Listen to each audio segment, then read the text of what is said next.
It's been way too long since I posted an update, and I'm sorry about that. There's also been some confusion about the new formatting requirements on the board, which I've cleared up. So these next few stories are going to be posted a little differently. They'll be in chronological order, and I'll do my best to tie them into each other as much as I can so it doesn't skip around too much.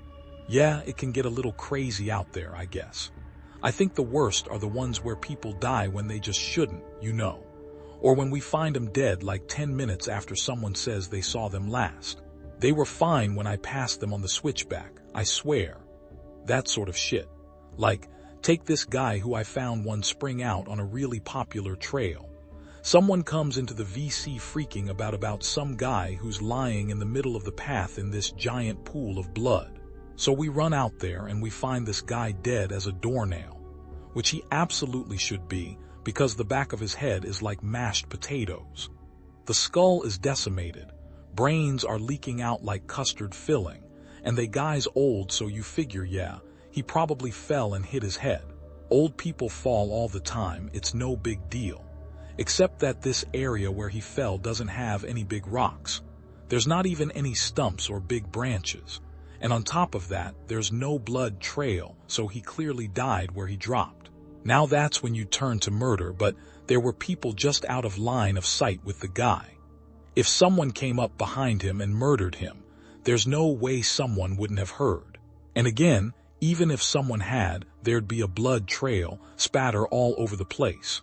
But everyone on the scene said it looked exactly like he'd fallen and smashed his head on a rock. So what the fuck did he hit his head on? And then there was this lady I found in a different park about 5 years ago, back when I was upstate. We found her in the middle of a stand of big junipers, curled around the trunk, like she was hugging it. We pick her up to move her and a fucking waterfall comes out of her mouth, splashes all over my shoes. Her clothes are dry and her hair is dry, but the amount of water in her lungs and stomach was phenomenal. Unreal, man. Coroner's report says the cause of death was drowning. Her lungs were completely full of water. This, even though we're in the middle of the high desert and there isn't a body of water for miles. No puddles, no nothing. No signs of anyone else being out there.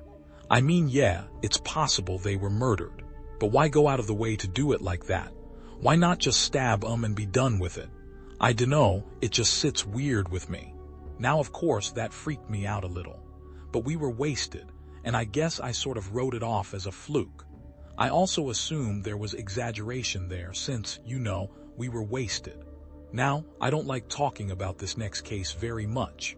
It was an awful one that I've done my best to forget about, but of course that's easier said than done.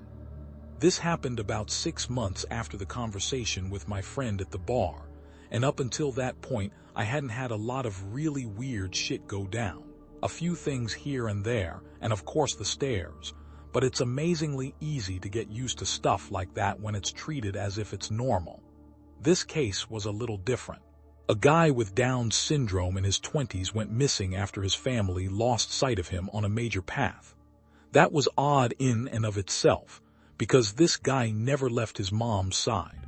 She was absolutely convinced he'd been kidnapped, and unfortunately a ranger who isn't with the park anymore insinuated that no one was going to kidnap someone.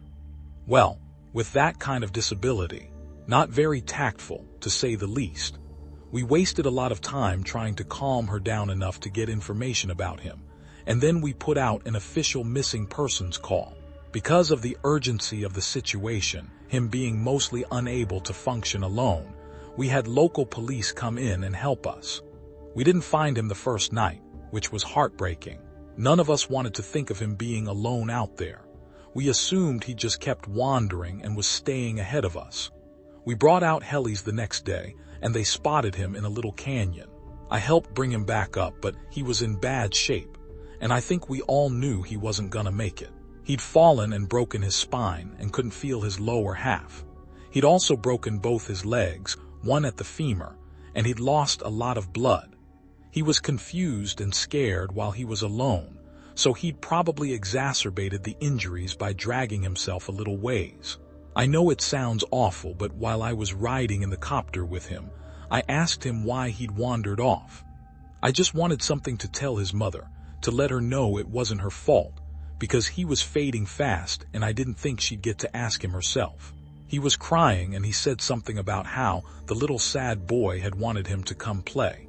He said the little boy wanted to trade so he could go home. Then he closed his eyes, and when he woke up again, he was in the canyon.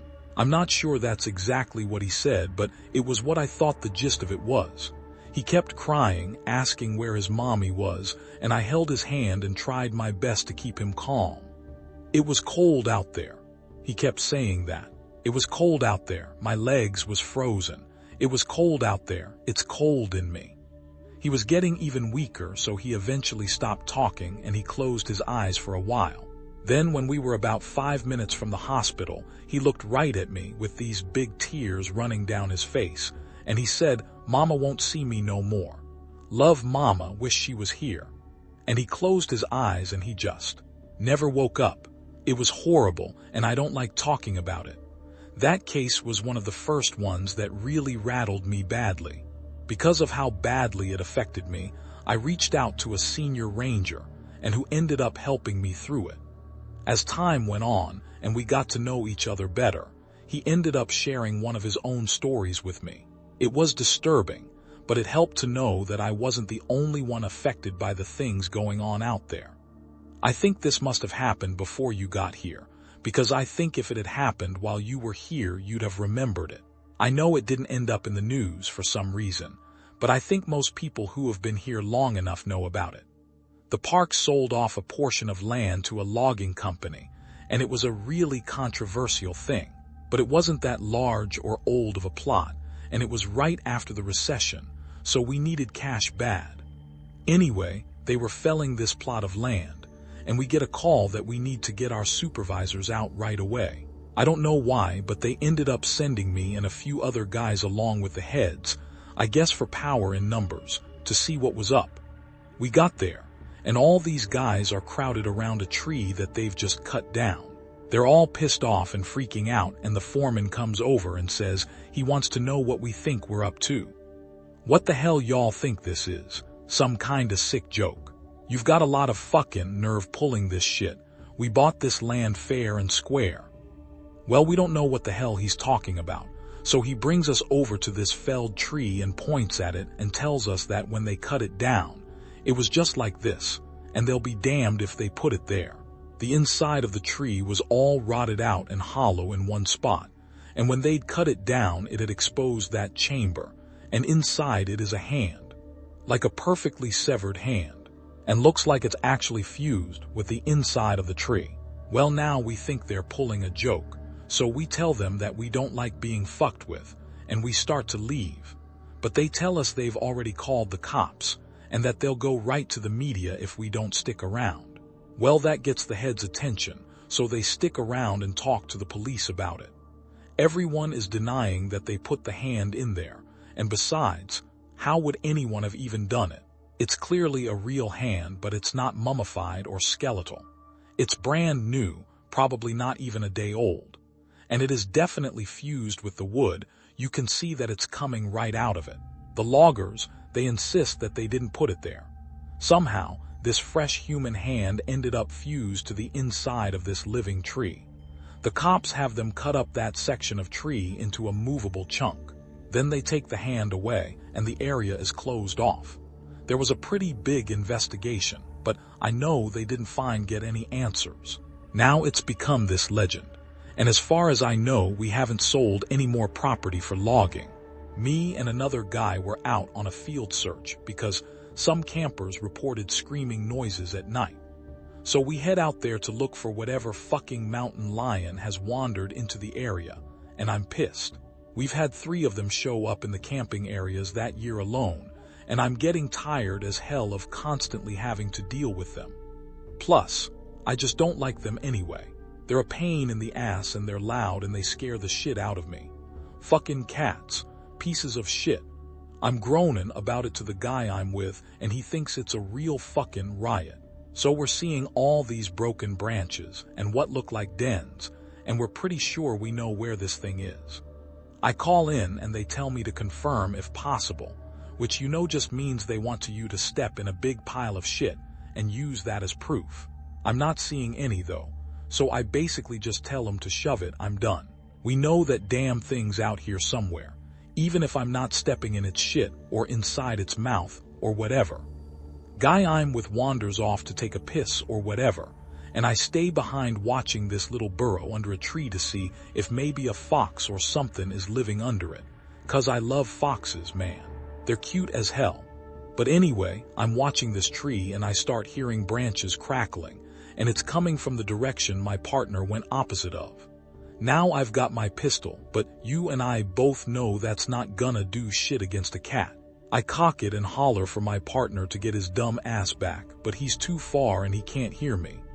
I stand up and get my sights on where the thing is approaching, and I shit you not, man, I just about peed myself. This guy is coming toward me, and he's backflipping through the fucking woods. Like instead of walking, he's doing these crazy fucking backflips, and I swear to God he cleared every fucking log and bush in his path. It was like he knew right where he was going. I yell at the guy to stop right where he is, that I'm pointing a gun right at him, but he keeps coming, and I just kinda lost it. I shot at the ground in front of him, and it was a dumb fucking thing to do, but man, I didn't want this guy anywhere near me. When I fired, he was about 50 yards from me, and as soon as the gun goes off, he whirls around and goes off, backflipping back into the woods. My partner hears my gun go off and runs back and asks what's up, and I tell him there's some fucking weirdo out here hopped up on God knows what, and we need to get the hell out of Dodge. I let the cops know what happened, and I didn't get in any trouble for firing, but man, I don't know what that motherfucker was on, but I've never seen anything like that before. Shit was absolutely butt-fuck crazy. I think we can agree that there's stuff going on out here in the woods, and while I'm not going to spout off about what it could be, or offer any theories, what I want people to take away from all of this is that it is so damn important to be safe when you're out there. I know a lot of you think you're invincible, but the fact is that you can die out there, or be hurt, or go missing. It's easier than you'd ever imagine. I apologize for this relatively short update, guys. I will do my absolute best to continue this series as soon as possible. Thanks for all your continuing support. It means the world to me.